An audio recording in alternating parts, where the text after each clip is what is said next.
Muy buenas a todos, bienvenidos una semana más a nuestro canal. Y sí, el título del vídeo de hoy es un poquito extraño, ¿no? Cómo hacer un hat-trick en política. Y me diré, bueno, el hat-trick es algo de deporte, ¿no? Para de fútbol particularmente, ¿no? Para aquellos que no sepáis lo que es un hat-trick, es aquella situación que ocurre en un partido de fútbol donde un jugador individualmente para su equipo mete mínimo 3 goles, ¿vale? Entonces aquel jugador que mete 3 goles consigue un hat-trick y como premio se lleva, digamos, el balón firmado por los jugadores de uno y otro equipo más los árbitros, ¿no? Entonces algo como un hat-trick, ha metido 3 goles, ¿no? Entonces vamos a hacer un paralelismo con lo que va a ocurrir lo que está ocurriendo con la deuda, la inflación a nivel de estados, ¿no? Y cómo los estados están metiéndonos un hat-trick a los ciudadanos, ¿vale? Entonces vamos a empezar ya directamente, que no quiero hacer un vídeo también muy largo, porque últimamente lo estoy haciendo muy largo, y vamos a empezar por el primer gol, ¿vale? ¿El primer gol cuál es? Pues es el gol de me voy a subir el sueldo.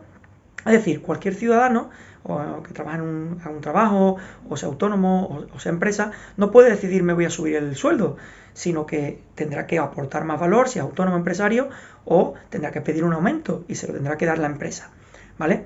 Incluso los funcionarios están regulados a partir de trienio tal, y no pueden coger ellos, oye, pues yo me merezco un aumento, no, te lo tiene que autorizar alguien que está tal. Pero no, los estados pues pueden coger y decir, bueno, pues me voy a subir el sueldo, y lo que hacen es subir impuestos, tasa Google, tasa Tobin, tasa para el plástico, impuesto a las bebidas azucaradas, etcétera, etcétera. Eso es lo directo, pero en indirecto, si sube el precio de la luz, como va a subir, pues recaudo más IVA. ¿Por qué? Porque el porcentaje sobre el que se va a calcular ese 21% va a ser, en vez de 100 euros, que serían 21 euros, sería 200 euros, poniendo un ejemplo que fuera subir al 100% la factura de luz, que tampoco va a ser tanto, cobrarían 42 euros, ¿vale? Entonces ellos ya tienen el primer gol, que es, me voy a subir el sueldo, voy a aumentar los impuestos y tal. Y ocurre una situación que es un poco extraña, ¿no? ¿Por qué? Porque estamos en una pandemia, todavía no hemos acabado. Hay mucha gente en ERTE, más de 500.000 personas, hay un 18-19% de paro, casi más de un 40% de paro juvenil, somos el primer país del mundo en tener mayor tasa de paro juvenil, etcétera, etcétera, ¿no? Entonces ya nos encontramos con el primer problema, que están subiendo los impuestos, están empobreciendo a mucha gente, cuando lo que necesitamos ahora es ayudas, ¿vale? Entonces, todas esas ayudas o fondos europeos que han llegado y ese endeudamiento del Estado, que en teoría es para facilitar poder pagar las pensiones, los sueldos de funcionarios, para ayudar al tejido empresarial, que es de lo que extrae dinero, y como ha sido una situación coyuntural, que algunas afectará a nivel estructural, ¿vale? Pero ha sido algo puntual, pues para que las empresas que puedan ser productivas cuando acabe la pandemia, pues puedan sobrevivir, puedan mantener empleos, y de ahí el Estado va a extraer riqueza. Pues nada, las ayudas han sido mínimas. Los préstamos ICO que se han dado a las empresas son con un interés de 2,5, no ha habido ayudas directas, como por ejemplo en Alemania, que si te cerraban te daban el 80% de facturación, bla, bla, bla, bla, bla. Ya sabéis todas las cosas que hemos hablado en vídeos anteriores, ¿vale? Por lo tanto, en plena pandemia están subiendo impuestos, están empobreciendo a gente. ¿Y esto a quién perjudica? A las personas más pobres, clase obrera y clase media. ¿Por qué? Porque si a una persona de clase alta le sube la luz un 20%, un 30%, bueno, pues si pago 100 euros, pago 130, al fin y al cabo no me supone nada porque tengo mucho ahorro, incluso inversiones. Pero una persona que no llega a final de mes, subirle 30 euros, pues significa que a lo mejor no va a poder salir por la noche, no, va a decir que van a empobrecer, ¿vale? No me voy a poner ejemplos porque cada uno tendrá sus circunstancias y tal, pero eso, ahí tenemos la primera. Por lo tanto, ya me hemos medido el primer gol. El segundo es muy fácil. Si yo tengo que pagar una deuda, que en España actualmente ocupa los intereses, no la amortización de la deuda no la pagamos, pagamos los intereses de la deuda, un 9% del PIB, lo que son solo los intereses. Imaginaros que tú debes 400 de capital, 250 de intereses, pues el Estado está pagando los 250 de intereses, no el capital, ¿no? Pues pagando los intereses, yo necesito dinero para pagar al menos los intereses, un 9% del PIB. Entonces, ¿qué pasa? Que como estoy extrayendo más riqueza de la gente, mejoro mi músculo financiero, creen, porque también se está impidiendo que se genere más empleo, al aumentar los impuestos las empresas no van a poder contratar a más gente, muchas tendrán que pagar en B porque no, si no tendrían que echar al trabajador, y el trabajador antes de perder el puesto de trabajo pues prefiere que le paguen de esa manera aunque no cotice, ya mejora la cosa, etcétera, etcétera. Pero bueno, son conjeturas que estoy seguro que se dan, pero no las puedo demostrar. Y ellos tienen músculo financiero. Como estamos ganando más, voy a poder pagar los intereses de la deuda sin endeudarme o endeudándome menos. Vale, estas dos primeras son muy sencillas, pero la tercera os va a sorprender. ¿Por qué? Porque hemos dicho que cuando alguien tiene deuda, interesa que haya inflación. ¿Por qué? Porque la inflación se come la deuda. Igual que se come los ahorros, sería un interés compuesto negativo para una persona que tiene ahorros. Es decir, si tú antes con 6.000 euros eras capaz de comprarte una casa y ahora te cuesta 180.000 euros esa misma casa, ahora con 6.000 euros no te puedes pagar ni siquiera la entrada de la casa, que serían 36.000 euros, el 20%, ¿no?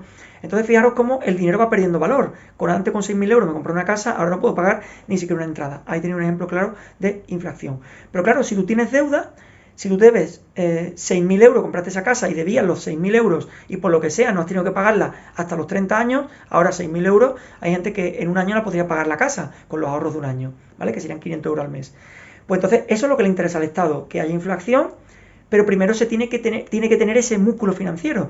Entonces no han subido los tipos de interés, pueden seguir endeudándose sin tener que pagar muchos intereses, por lo tanto no me puedo endeudar, los intereses no suben, el capital lo dejo ahí y los intereses van subiendo mucho menos que si hubiera inflación. Entonces yo me hago con un músculo financiero muy amplio, cuando aparezca la inflación, que va a ser a corto plazo ahora, pero no están subiendo los tipos de interés, por lo tanto le interesa, y a largo plazo se va a estabilizar un 2, 1, 3%, ¿vale? Ahí. Entonces cada año se van a comer ese 2, 3%. Es decir, que un Estado diciendo pago los intereses, no me endeudo más, y con el 3% que me voy comiendo cada año, al final se acabaría prácticamente con toda la deuda a lo largo de 30, 40, 50 años, ¿no? Lo que fuera. Pues bien, fijaros cómo van a provocar la inflación. Tocando tres cosas, voy a poner solo tres ejemplos, podemos hablar del cobre, el acero, tal, materias primas, pero tocando materias primas de costes que van a aumentar los costes de producción y costes de distribución, van a aumentar la inflación. Vamos a empezar por la luz. Si tú quieres, por ejemplo, un bolso, ¿vale? Necesita una curtidora, necesita una persona que lo va a tratar el cuero, que va a poner los remaches, tal. Entonces necesita luz, porque a plena luz del día es muy difícil que alguien tenga esa precisión en el trabajo, y aparte necesita unas máquinas que se pongan en funcionamiento, de estos que remachan, tampoco soy un experto en bolso y tal. Entonces ya estás metiendo un impuesto indirecto a ese bolso. Después un plástico, ¿por qué? Porque tú tienes que envolver el bolso en un plástico. Como han subido el impuesto al plástico, pues ya tienes otro coste de producción que aumenta. Ese plástico le va a costar más al empresario. Y después, por último, los costes de distribución. Ese bolso hay que distribuirlo por toda la península, o incluso a nivel mundial, o por avión, o lo que sea. Por lo tanto, encareces el precio del diésel, encareces el precio de los peajes, encareces esas cosas, y los costes de distribución también aumentan. Es decir, que sin decir voy a meter un impuesto al bolso, porque es un lujo y no hace falta, te hacen que el bolso tenga que aumentar. Claro, ¿qué ocurre? Que al aumentar el precio del bolso, si antes costaba 100, voy a poner un ejemplo exagerado, y paga 21 euros de IVA, ahora si sube a 200, hay que pagar 42 euros de IVA. Por lo tanto, el Estado recauda más, y eso hace que el valor del dinero que tú antes te podías comprar un bolso con 100 euros, ahora necesitas 200. El dinero cada vez vale menos. Nos vamos a poner un ejemplo de alimentación, porque habéis dicho, bueno, un bolso tal, unos filetes de pollo. Claro, tú necesitas una granja que tiene luz, que necesita que las gallinas pongan huevos, porque también le da el granjero saca beneficios de eso, ¿no? También, ¿no? De la producción de huevos y tal. Y al final el pollo hay que darle como alimento y hay que cortarlo, tal. Eso hace falta luz, ¿no? La persona que lo va a cortar, la persona que lo va a limpiar, la gallina que necesita luz, etcétera, etcétera. Para su ciclo de poner huevos, etcétera, etcétera. Vale, nos vamos a... ya lo hemos cortado y ahora lo vamos a envasar. ¿Dónde lo envasamos? En plástico. Y ahora después lo tenemos que distribuir. ¿Cómo lo distribuimos? Con diésel, gasolina, que por cierto el petróleo también está en máximos. Ya la demanda se está estabilizando, está subiendo porque se están abriendo las restricciones, y la OPEP no aumenta la producción. Por lo tanto, como empieza a haber una demanda que se está acercando a la máxima oferta, pueden encarecerlo el precio. Claro, de esta manera todas las pérdidas que han tenido por el cierre del coronavirus, que estaba el petróleo, llegó a estar en 19 dólares mínimo, ahora está en 70. Dicen que va a subir a 100, 100 y pico. Imaginar los beneficios que va a haber, ¿no?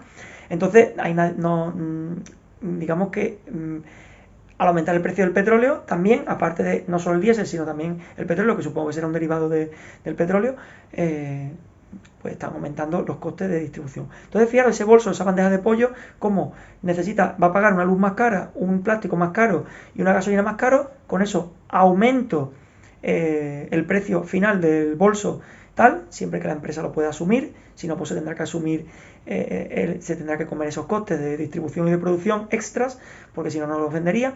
Y el Estado consigue dos cosas: recaudar más y a la vez aumentar la inflación. porque tocando tres cosas va a tocar todos los productos. Todo necesita luz, todo necesita gasolina para distribuirlo y muchas cosas necesitan plástico. Aparte se está dando que en China está aumentando la inflación, sobre todo a nivel, ellos producen mucha tecnología a nivel tecnológico, y eso es una cosa que me salta una alarma, porque ya sabéis que digo que la tecnología es deflacionaria, y claro, si están aumentando, China está exportando, perdón, inflación, pues si la tecnología, que es la que suele ser deflacionaria, como los costes de producción, de luz, de tal, para crear, están subiendo, y aparte hay una crisis de producción de chips que necesitamos para los coches, para las tablets, para los ordenadores, para los televisores, etcétera, etcétera, pues están conjugando 3 4 cosas, chips, petróleo y los productos de China, que es la principal distribuidora del mundo de este tipo de productos, y allí está subiendo muchísimo la inflación, y eso va a llegar en semanas a Europa, pues me temo que a corto plazo mínimo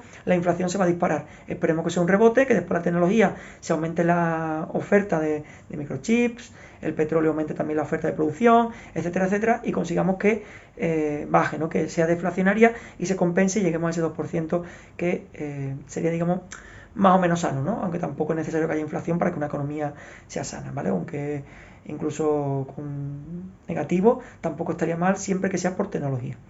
Así que nada, ahí tenéis como el gobierno mete un hat trick. Primero, me subo el sueldo. Segundo, adquiero músculo financiero para poder pagar los intereses de la deuda, aunque no pague la deuda. Y tercero, la inflación se va a comer el capital de deuda que debo.